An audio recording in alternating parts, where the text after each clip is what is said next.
Maya and Alex had been planning their road trip for months, a week-long adventure through the Pacific Northwest, filled with scenic views, quirky diners, and the thrill of the open road. They packed their bags, stocked up on snacks, and set out on a sunny morning, the car filled with laughter and playlists of their favorite songs. The first few days were perfect. They explored national parks, hiked to breathtaking vistas, and shared ghost stories around campfires. But on the fourth day, they decided to take a detour to visit a small coastal town they'd read about online. As they drove along winding roads, the scenery shifted from lush forests to rugged cliffs overlooking the ocean. It felt like an adventure until the sun dipped low in the sky. As twilight approached, they noticed the gas gauge creeping dangerously close to empty. "We should have filled up back in that last town," Alex said, glancing at the GPS. "There's a gas station about 20 miles ahead." With the last rays of sunlight fading, they pressed on. The road became narrower and less maintained, flanked by towering trees that seemed to lean in closer as darkness enveloped them. The car's headlights cut through the gloom, but it did little to dispel the creeping unease. "Did you see that?" Maya asked suddenly, her voice barely above a whisper. "What?" Alex replied, eyes focused on the road. "There was something back there, by the trees." She shivered, rubbing her arms. It looked like a person. Alex shrugged it off, but he felt a knot tighten in his stomach. They continued, the silence stretching uncomfortably between them. After what felt like an eternity, they finally spotted the gas station, an old, dilapidated structure with flickering lights and a creaky sign that read "Open 24 hours. Relief washed over them, but as they pulled in, unease settled in again. The place felt abandoned, even though a single, flickering light illuminated the pump. "Stay in the car," Alex said, but Maya insisted on going with him, just in case, she argued. They stepped out into the cool night, the air thick with an unsettling stillness. Alex approached the pump, trying to ignore the peeling paint and the cracked windows of the station. He fumbled with the gas nozzle, glancing back at Maya, who was scanning the shadows. That's when he noticed a figure watching them from the edge of the tree line, a man, gaunt and disheveled, his face hidden in the darkness. "Let's hurry up," Alex muttered, feeling an irrational sense of panic rising. As they filled the tank, the man stepped closer, his movements slow and deliberate. "You shouldn't be out here," he rasped, his voice gravelly and low. Alex's heart raced. "We're just passing through," he replied, trying to sound nonchalant. The man took another step forward, and in the dim light, they could see the wild look in his eyes. "This road isn't safe. Things happen to those who drive too far." "What do you mean?" Maya asked, her voice trembling. "Bad things. They come out when it gets dark," the man said, glancing nervously toward the trees. "You need to leave. Now." Alex finished pumping gas, his instincts screaming at him to get back in the car. "Thanks for the warning," he said, keeping his tone even. They climbed back into the vehicle, locking the doors.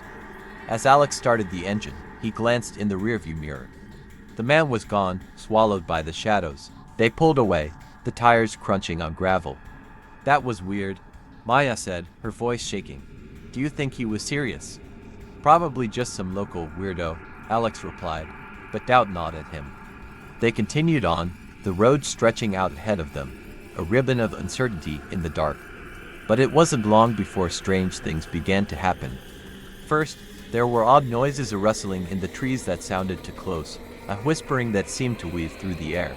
Then, the lights in their car began to flicker, and the radio turned on and off erratically, playing snippets of static interspersed with ghostly laughter. "Something's not right," Maya said, panic rising in her voice. "We need to turn back." Alex's grip tightened on the steering wheel, his knuckles white. "We can't. We just need to keep going." Suddenly, the car lurched, the engine sputtering. No, Alex shouted as they rolled to a stop. He turned the key, but nothing happened. "We're out of gas. Impossible. We just filled up," Maya exclaimed, her voice rising. The headlights cast long shadows on the trees, and they felt as if the forest was closing in around them. They climbed out, panic setting in. "We need to walk back to the gas station," Alex decided, hoping to find help. But as they turned, a chill crept up their spines. The darkness felt alive, pulsating with unseen threats. As they stumbled back down the road, the whispers grew louder. "Turn back, turn back." It felt as if the very trees were alive, whispering warnings, their branches twisting like skeletal fingers. They pressed on, hearts racing, but the road stretched endlessly into the void. Hours passed, or maybe it was only minutes, time lost meaning. Just when despair began to settle in, they saw the faint glow of lights in the distance, the gas station. They ran, desperate for safety, but when they reached it, the station was dark, completely deserted. The man was gone, and the door was locked tight. They banged on the windows, but no one answered. Panic surged as they realized they were truly alone. Just then, a low growl echoed from the trees behind them. Maya and Alex turned, their eyes widening in horror as a pair of glowing eyes emerged from the shadows, followed by another, and then more. The last thing Maya remembered was Alex grabbing her hand, a look of terror etched on his face as they ran back into the darkness, pursued by the sound of whispers that promised only despair. They were never seen again. The road remained empty, the trees standing sentinel over the secrets of the night, waiting for the next travelers who dared to take the detour. Ben and Jenna had been looking forward to their road trip for months, a long drive across the Midwest to visit national parks and reconnect after a busy year. They loaded up their SUV with camping gear, snacks, and a carefully curated playlist. The first few days were filled with laughter and stunning landscapes, but on the fifth day, things took an unsettling turn. They decided to take a less traveled route through a remote stretch of countryside to save time. The sun began to set, casting long shadows over the fields as they drove on a two-lane road bordered by dense woods. Ben had his favorite playlist blasting, but as they entered a particularly isolated area, the music suddenly cut out, replaced by static. "Did you hear that?" Jenna asked, her brow furrowing. "Yeah, weird," Ben replied, fiddling with the radio. "Let me try to reset it." He turned the knob, but the static persisted. Just as Ben was about to give up, a flicker of movement caught Jenna's eye. "What was that?" she asked, pointing toward the tree line. Ben squinted but saw nothing. "Probably just an animal," he said, trying to sound reassuring. "Let's keep going." Minutes passed, and the woods closed in around them. The static grew louder, filling the car with an eerie hum. Ben's unease deepened, but he dismissed it as fatigue. They were both tired, having driven longer than planned. As they entered a small town, the atmosphere shifted. The houses were old, many boarded up, with peeling paint and overgrown yards. "This place looks like it's seen better days," Jenna noted, glancing around. "Let's grab some food," Ben said, eager to shake off the growing sense of dread. They pulled into a diner that looked straight out of a time warp, the neon sign buzzing faintly. As they entered, the air felt thick, and a few padrons turned to look at them, eyes hollow, faces expressionless. They took a seat at the counter. A tired-looking waitress approached them, her smile strained. "What can I get you?" she asked, her voice barely above a whisper. "Coffee and 2 burgers, please," Ben ordered. The waitress nodded and walked away, leaving a heavy silence in her wake. Jenna glanced at the other customers, men in worn-out jeans, whispering among themselves, their eyes darting toward the couple. "I don't like this place," Jenna murmured, lowering her voice. "Can we just eat and go?" "Sure. Let's make it quick," Ben replied, scanning the room. The static in the radio had been replaced by an unsettling hum that seemed to seep into the walls. Their food arrived, and they quickly ate, feeling the tension in the air. As they finished, Jenna noticed something out the window, a figure standing at the edge of the woods, staring at them. The pale silhouette was too still, as if it had been there for hours. "Ben, look," she pointed. He turned to see nothing. "I don't see anything." "Seriously, there was someone out there," Jenna insisted, her heart racing. But just then, the waitress returned with their check, cutting off the conversation. "Everything okay?" she asked, her eyes flickering with concern. "Yeah, just tired," Ben replied, wanting to leave. They paid quickly and stepped outside, the weight of the diner still lingering in their minds. As they climbed back into the SUV, Jenna couldn't shake the feeling they were being watched. "Let's get out of here," she said, locking the doors. They drove away from the diner, but the oppressive feeling didn't fade. The trees loomed closer, and soon they were back on the winding road, the static returning on the radio. "Let's just find a place to camp for the night," Ben suggested, trying to sound casual. But he was increasingly aware of the darkness creeping in around them. Hours passed, and they finally found a state park with a campsite. They set up quickly, the woods swallowing them in shadow. As night fell, the sounds of the forest came alive, a chorus of rustling leaves, distant animal calls, and something else, an unsettling whispering that seemed to echo in the darkness. "Do you hear that?" Jenna asked, her voice trembling. "Probably just the wind," Ben reassured her, though he felt a shiver run down his spine. They sat by the fire, but the warmth did little to chase away the chill. As they talked, the whispers grew louder, indistinct yet persistent. Jenna finally suggested they go to bed. "Let's just stay up a little longer," Ben replied, unwilling to give in to the fear.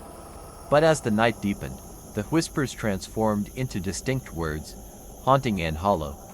"Leave, now." Jenna's eyes widened, and she clutched Ben's arm. "Did you hear that?" "It's just the wind," he insisted, but he couldn't shake the feeling that something was wrong. Suddenly, a loud crack echoed through the trees. They both jumped to their feet, heart racing. "What was that?" Jenna asked, her voice barely above a whisper. "I don't know." "Let's check it out," Ben said, though he felt a surge of dread. They moved cautiously toward the source of the noise, deep into the woods. The whispers intensified, wrapping around them like a sinister embrace. As they ventured further, they stumbled upon a clearing with an old, abandoned cabin. The door hung off its hinges, and the windows were shattered. "This place gives me the creeps," Jenna said, her instinct screaming to turn back. "Let's just take a quick look," Ben urged, curiosity getting the better of him. As they stepped inside, the air turned frigid.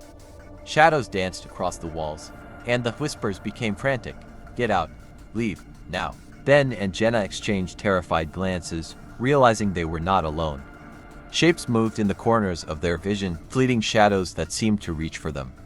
Panic surged as they turned to flee, but the cabin door slammed shut.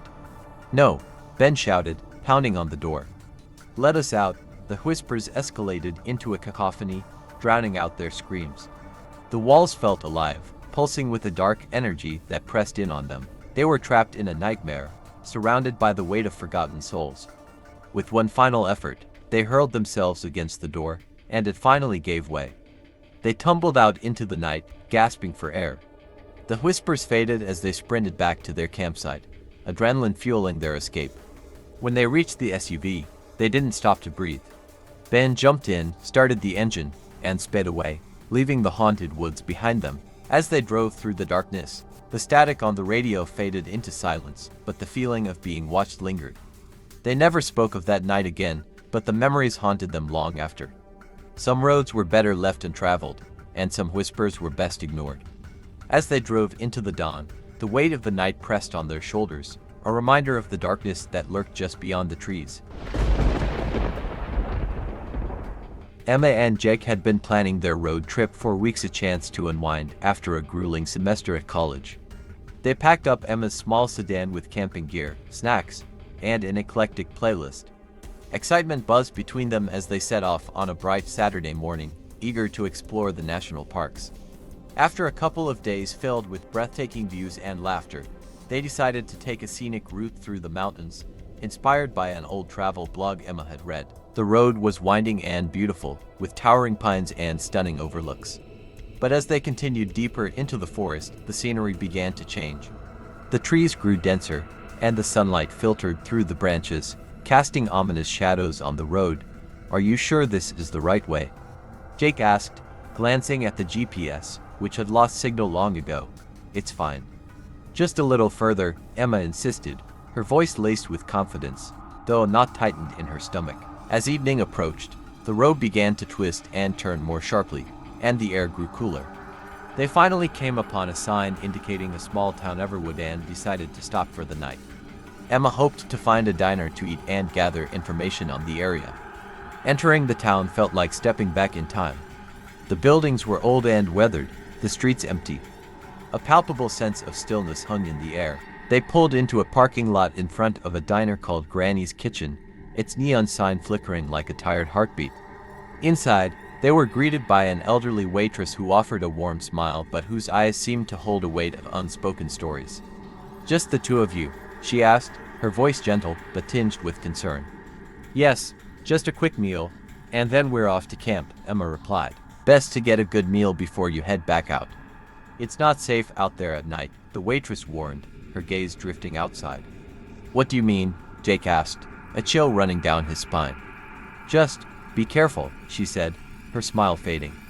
"Not everyone who comes through stays." They brushed off the comment, attributing it to small-town superstition. After a hearty meal, they asked the waitress about camping spots nearby. She gave them vague directions, her expression turning serious. "You should really consider staying here for the night." Feeling uneasy, they decided to head back to their car.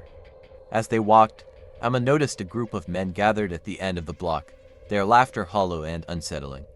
They seemed to watch her and Jake intently, and Emma felt a shiver run down her spine. "Let's get out of here," she whispered to Jake as they reached the car. Once back on the road, they found the directions from the diner led them deeper into the woods. The sun sank below the horizon, and darkness enveloped them like a shroud. The trees seemed to close in, the winding road becoming disorienting. "I don't like this," Jake said, gripping the steering wheel tighter. "Can we just find a motel?" "Let's just get to the campsite first," Emma replied, though she could feel the weight of dread creeping in.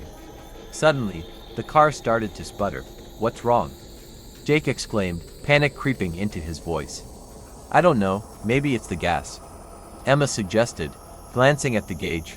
They had plenty left, but the engine began to make a strange noise.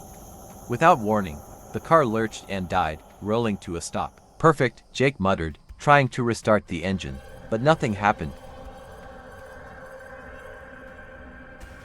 Emma's heart raced. What now? "Let's try to find help," Jake suggested, but the thought of leaving the safety of the car made Emma's skin crawl. The woods were thick, and the only sound was the rustling of leaves. "We can't just sit here," Jake insisted. "I'll check the map." He pulled out his phone, but the screen showed no service. "Great," he said, frustration seeping into his voice. "Maybe we should just wait here," Emma said, her voice trembling. "It'll be easier for someone to find us." But Jake was already out of the car, determined to find help. "I'll be right back," he promised, though Emma could see the uncertainty in his eyes. "Wait, don't go too far," she called after him, but he was already disappearing into the shadows. Time stretched as she sat alone in the car, anxiety gnawing at her. Minutes felt like hours. She rolled down the window, straining to hear any sound of Jake returning, but all she could hear was the distant rustling of trees and the echo of her own heartbeat. Finally, she couldn't take it anymore. She opened the door and stepped out, calling, "Jake, are you there?" No response. Panic gripped her as she stepped away from the car, trying to see through the darkness. "Jake," she yelled again, her voice trembling. Then she heard a low sound coming from the woods. It was hard to distinguish, but it felt wrong, like the sound of something lurking just out of sight. Heart racing, she backed toward the car. "Jake," she shouted, desperation rising. Just then, a figure emerged from the trees. Jake. Relief washed over her until she saw his face. It was pale, eyes wide with fear. "Emma, we need to go, now." "What happened?" she asked, alarmed. "I don't know, but I think someone is out there," he whispered, glancing nervously over his shoulder. "I saw something moving." They hurried back to the car, Jake fumbling with the keys as they both glanced into the darkness. "Start, damn it," he muttered, slamming the steering wheel. Finally, the engine roared to life. They sped away, the headlights cutting through the dark, but Emma's relief was short-lived. She glanced in the rearview mirror and saw shadows darting between the trees, just out of sight. "Did you see that?" she gasped. "Just keep driving," Jake urged, his voice tense. They sped along the winding road, but as they rounded a bend, the headlights illuminated a figure standing in the middle of the road, a man with a wild look in his eyes. Jake swerved, narrowly avoiding him, and the car skidded to a stop. "Go! Go! Go!" Emma screamed, but Jake was frozen in shock. The man turned to face them, a smile creeping across his face, and then he disappeared into the woods. "Did you see that?" Jake said, his voice shaking. "What the hell was that?" "I don't know, but we have to get out of here," Emma shouted. They took off again, adrenaline fueling their escape.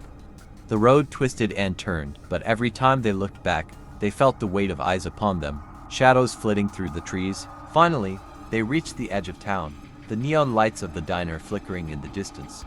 Jake drove straight to the parking lot, and they jumped out, rushing inside.